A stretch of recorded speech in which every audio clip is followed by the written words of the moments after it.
Would you rather have this or a sub? It's 1971. This, of course. First of all, I'll be honest, these are very rare.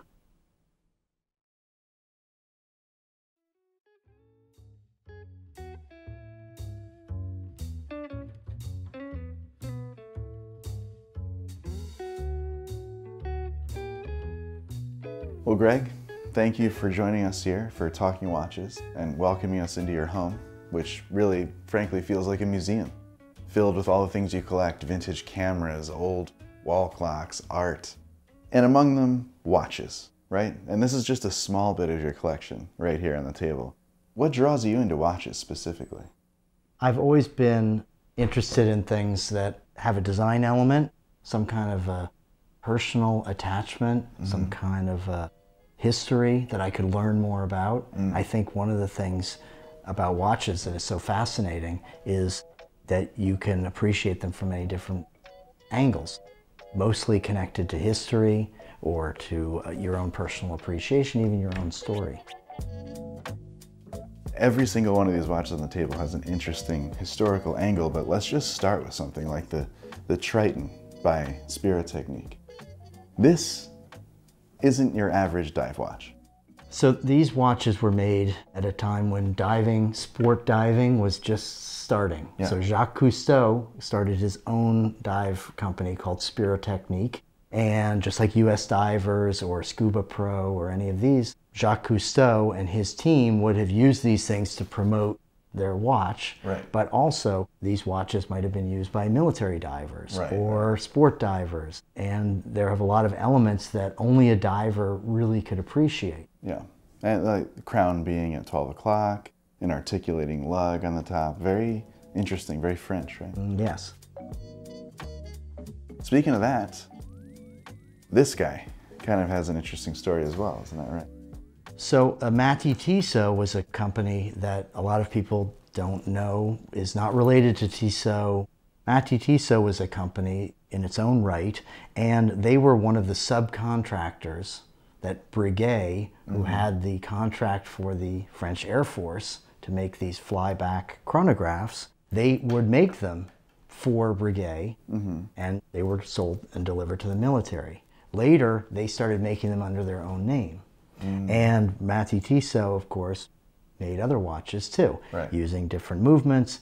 This one here is a beautiful chronograph with a valjoux movement, and you don't see very many of them. People look at them, we call them orphan watches. I call them orphan watches because they are brands that are the same quality as anything else, sometimes better even than others, lesser known, but since there isn't any history about them, people don't collect them in the same way that they collect things they have more information about. And I think an important distinction would be there is history, it's just not well documented, and also the marketing machine wasn't spun up to kind of disseminate that history, right? So it's stuff that you have to do. So you end up doing a lot of the scholarship yourself. Yes, well, that's one of the things that I like to tell people whenever they ask me about collecting watches. People might ask me, how do I learn about these? What do I do? Should I be going to fairs? Should I be looking on eBay? And I always say, collect knowledge, and then collect watches. Yeah. Try to learn as much as you can before you commit yourself, you know, financially to it. Yeah. And you're going to have a lot of satisfaction because you're putting something into it. You're putting the work in, and then you get something out of it, having the piece that only you maybe appreciated. So on that note, I think this is a good time to talk about this. The Doxa Army. Kind of an interesting Doxa, not a Doxa that a lot of folks know about or have seen. The rumor mill online is full of speculation when it comes to this watch, but you actually have one here. Yes, well, this watch was a watch that Doxa produced, I believe. They were trying to sell it to the military, and there's even an ad I think from the late 60s, early 70s, showing this watch and a tank. And it's a great design. They definitely did not go into major production. They didn't sell them to any military organization, but there's a lot of speculation as to how many, but I think maybe a few hundred. I'm not so sure, maybe less, maybe more. But there's so much excitement about the way this watch looks because it's so unique. It is. It has great hands, great dial, and a great case, that there are actually two different companies making reproductions. They're trying to bring this design back. It speaks to the fact that this design is so interesting that multiple people are resurrecting the design. Yeah. It seems that in modern collecting, everyone's famous for 5 minutes, right? Everyone gets their 5 minutes of fame. Watch brands experience something similar, but it doesn't happen all at once, right? So I guess a good example, like on this table here, I would say that Enicar is having a bit of a moment now. This is the Sherpa Superjet, which this one is not as popular even now. It's starting to get there. Why? Originally, the most popular Enicar was the Sherpa Graph. Yeah, of course. And these are very popular. They've always been popular. They're very big. Valjoux 72 movement, just like a Paul Newman Rolex or many other watches. But one of the things that they were famous for originally was dive watches. And one of the designs they use was this twin crown diver. Here they've adapted the case to a 24-hour watch. You can rotate the 24-hour bezel inside with the second crown so that you can adjust it for any time zone that you're going to be traveling to. And it's a waterproof dive watch, essentially. How cool. Yeah. So nowadays, people are starting to appreciate these. They got into the chronographs. Now they're going to get into these. Eventually, I see people getting into even the dress watches from Enicar. Perhaps. And this is the most wild watch on the table. This is just a nutty watch. Huge square case, yellow and gray bezel, the GMT hand, almost like a radioactive symbol in the sub-register there. Crazy watch. These watches are as high quality as anything else that was being made for 10 or 20 years, and of course earlier, but subsequent, after the quartz crisis, a lot of these companies disappeared. This company has been resurrected, but this watch to me is like the pinnacle of outrageousness. It is. It's outrageous. Outrageous. It's a Valjoux 72 GMT version. So it has a 24-hour dial. It has a rotating bezel. It's got all this stuff going on. And the hands are unique to this model. It's a huge case, really like a diving watch case. It's like a Ploprof. And for people who are really into the bells and whistles, there's so much to love. This is the opposite of a Calatrava. And I think something interesting here that folks tend to forget is that like some of the watches on this table, in period, were top of the line pieces. And something that speaks to that, which is interesting, is brands that you typically think of, horology brands. They used to produce tool watches. And I think this is a good example of when that happened. So can you tell us a little bit about this guy here? So the Polaris Ii, this is the LeCoultre model, was made by Jaeger-LeCoultre, Swiss company. This was formed when they merged Jaeger and LeCoultre a long time ago, maybe the 1930s or 40s. And the LeCoultre name was later used for the North American imports from that company. But this watch, it's got a high-speed alarm, and it's got a special back on it, which actually amplifies the sound of the alarm underwater. Wild. So Movado is one of my favorite Orphan brands. I think people do appreciate it, but a lot of collectors, a lot of collectors think of them as the museum watch. You know, they're a great company. They've been around for a long time. They did some of the earliest chronograph watches. Beautiful design cases, beautiful watches. They were sold by Tiffany. Fantastic things. And it actually has the same movement as a Zenith or a Zenith Defy. That orange dial, it's called a Super Subsea. I don't know what's super about it, but a Subsea definitely. Super looking. It's super looking. And this is not an Orphan watch. I would say this watch is particularly popular. And you have a story behind the acquisition of this, and why do you appreciate this model? I had an old Zenith chronograph, and I couldn't find a part. And I thought these old Zenith chronographs are too rare.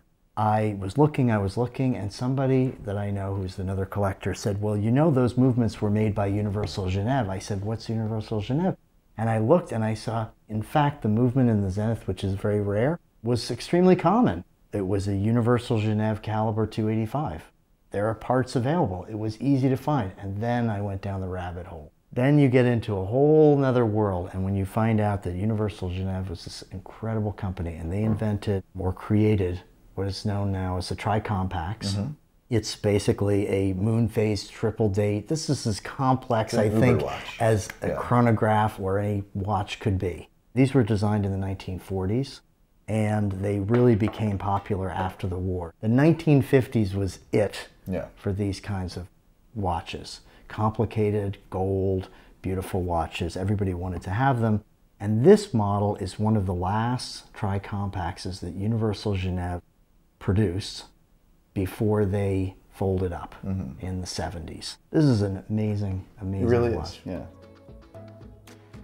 And while we're on the subject of UG, this truly is a watch that is unlike any other one on the table. We've talked at length about pole routers. Yes. And this is sort of a pole router? Yeah, it's essentially a pole router that's not called a pole router, but it's from about 1952, 53, and it's got a bumper movement, same as the early pole routers. It's a solid rose gold case, and these were actually made for one of the first kings of Saudi Arabia. This is a style that they call cloisonné, which is you have little gold outlines and then you put some glass inside and melt it, so it's closed in. It has Arabia, it has holy sites of Mecca on it, and it's signed with his signature. These were probably gift watches. These watches, in actual fact, they're not worth as much as you would think they would be because people don't know what they are. Another theme that I'm noticing in your collection is that all the watches are generally used pretty hard. You don't really concentrate on new old stock stuff that's really in you know, immaculate condition. I like the story, I like the history, and a lot of times the scars tell part of the story. To understand that for most of history, a watch or a clock was a person's, one of their most prized possessions. This is a really important instrument. Think about those guys in Apollo 13, right? Timing the thing with this is gonna save your life. And you just think to yourself, if you were stuck somewhere and you had to survive, would there be something that would be more useful maybe than a clock or a chronograph? I mean, this could be the thing that saves your life. Which watch on this table would you bring if you were stranded on an island? I think it would have to be the Zenith Defy. All right. First of all, very stylish. I would look great while I was surviving. But secondly, this watch was actually designed to withstand almost anything. I think they dropped these watches from like a second-story window onto concrete to see if it would run. And it did. It was fine.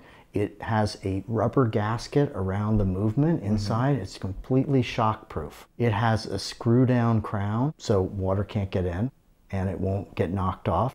The back and the front are both screwed down into a case with a mineral crystal on the front, which is very rugged. And inside it has a movement that probably doesn't need any service, maybe ever. This is a real survival watch, and the Italians call this the safe of time.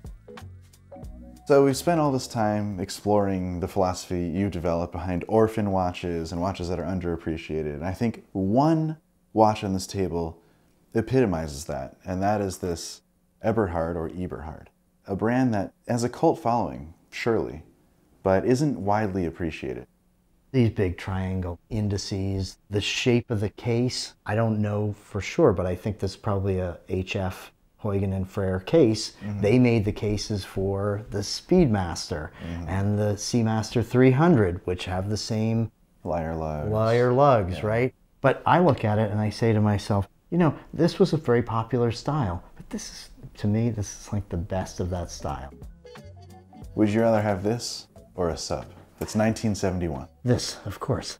First of all, I'll be honest, These are very rare compared to a sub. Yeah. There's no question subs are fantastic. They look great. I've seen early, late, but they made them they're still making them, right? Yeah, 50 years, 70 years. Half a century. So even a vintage one, there are thousands of them available, different conditions. If you found one of these in any condition, it would be rare. People are starting to appreciate that there's a lot of different things, and it's about personal taste. Yeah. It's about expressing yourself. That's what watches are all about in the beginning. A way of expressing your individuality, but with something that's very important to you.